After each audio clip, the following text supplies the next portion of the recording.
Okay, so welcome back. And what we're going to do now is we're going to do the case where I give you the function, and now we're going to graph we're going to sketch the graph of the function that we're given. Okay, so we have to make a list of stuff.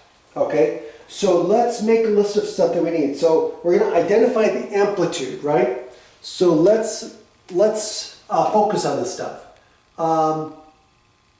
Let's put it over here. So we've got the amplitude, which is the absolute value of A, and here A is -2, so we know that it's the absolute value of -2, which is equal to 2. So the amplitude is 2. And then the next thing we need is to identify the period. Okay, now, here B is pi over 2. Okay, so we know B equals pi over 2, and we know the period, right? The period has to equal 2 pi divided by the absolute value of B, which is pi over 2. So this is going to be 2 pi over 2, okay? Which is going to equal what? 2 pi times 2 over pi, right? Which gives us a period of 4. Okay. So we got the amplitude, we've got the period, and what else do we need?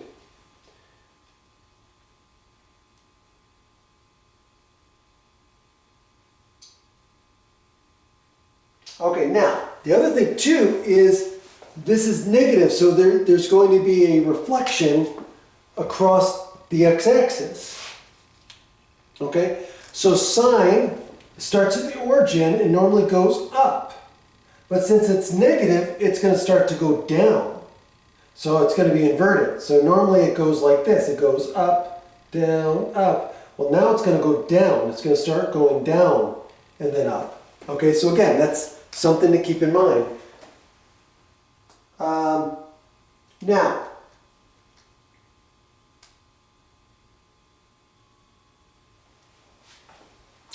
the midline,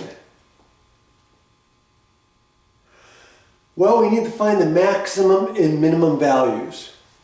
Okay, so sine is 0 when the argument is 0 or some multiple of pi. Okay, and so when is it going to be a maximum value? Well, we know the maximum value of sine, if we just ignore the -2, we know this sine function has a maximum value of 1 and a minimum value of -1.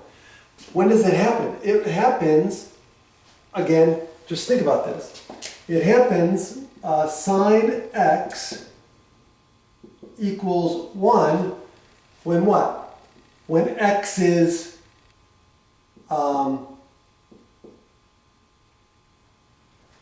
what? Well,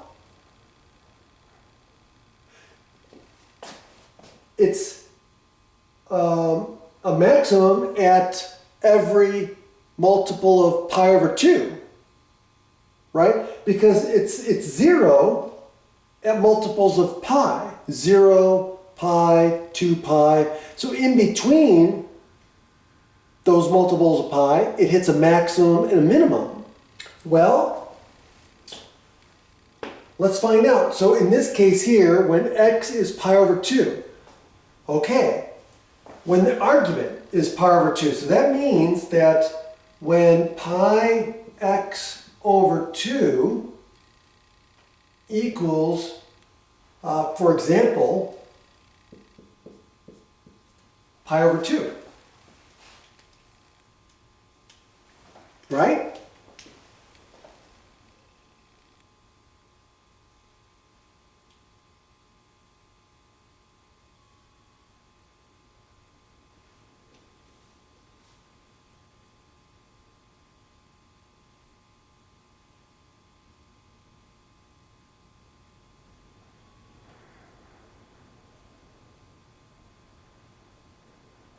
Okay.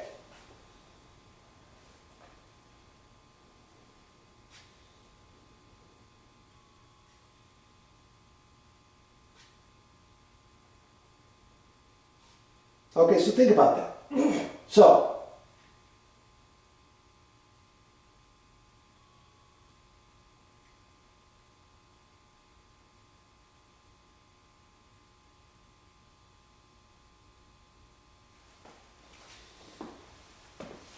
right? So that's what I'm saying.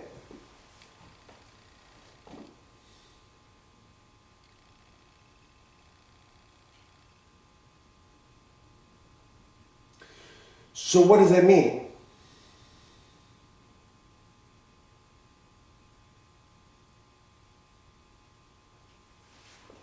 So basically, at every whole value or integer value of x, right?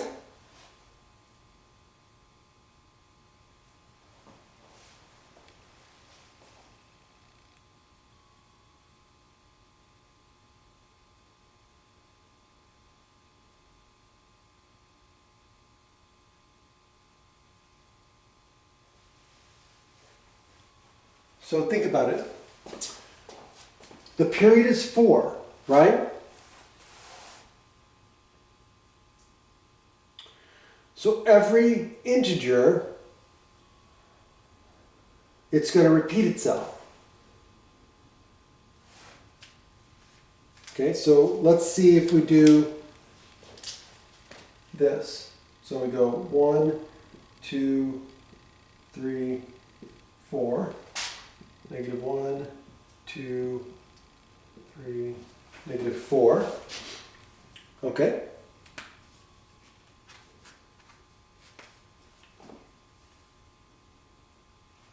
And so the other thing too is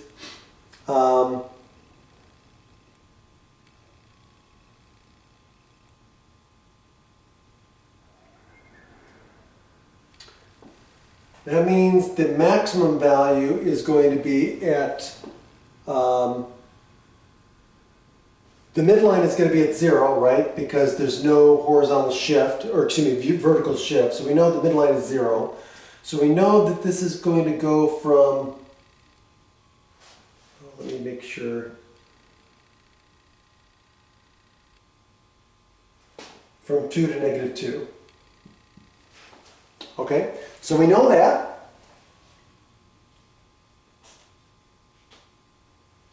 And we also know that it's sine, but it's inverted, so it's starting here and it's going down. We talked about that, so let's do that.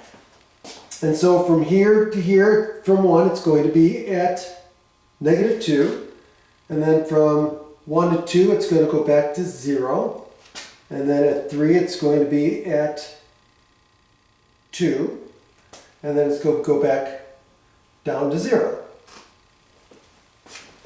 And so you get something that looks like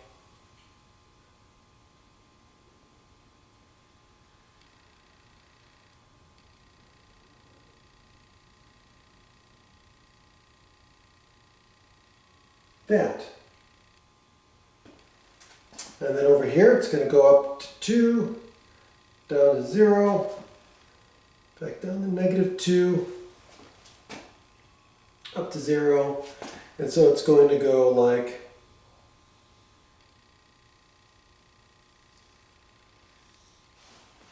that.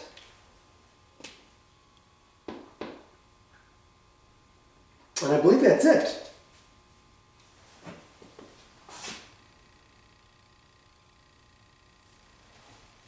Let me see what else.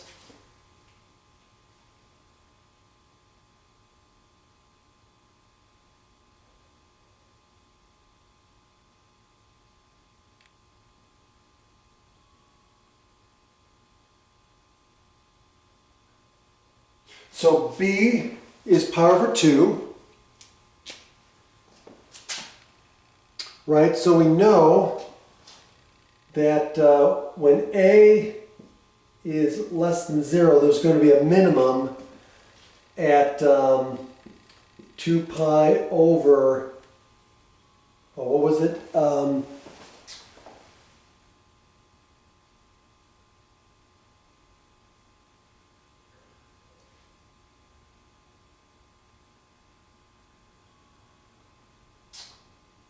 Pi over 2b, pi over 2b.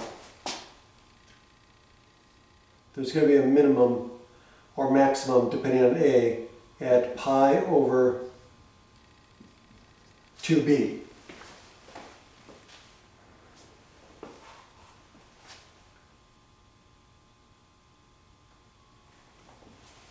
Okay, or absolute value b. Okay, and so in this case here, what do we get? We get pi divided by 2, and b is pi over 2.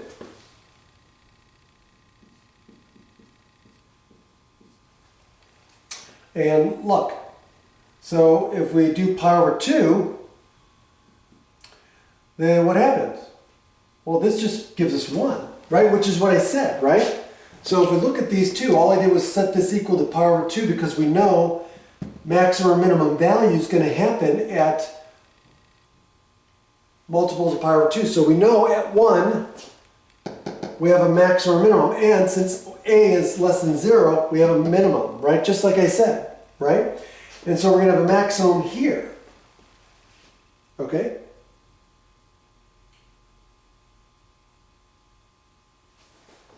And that's it. That's the sketch of the graph. There's nothing else we can sketch. And that's it. That's how you do it. Have a great day.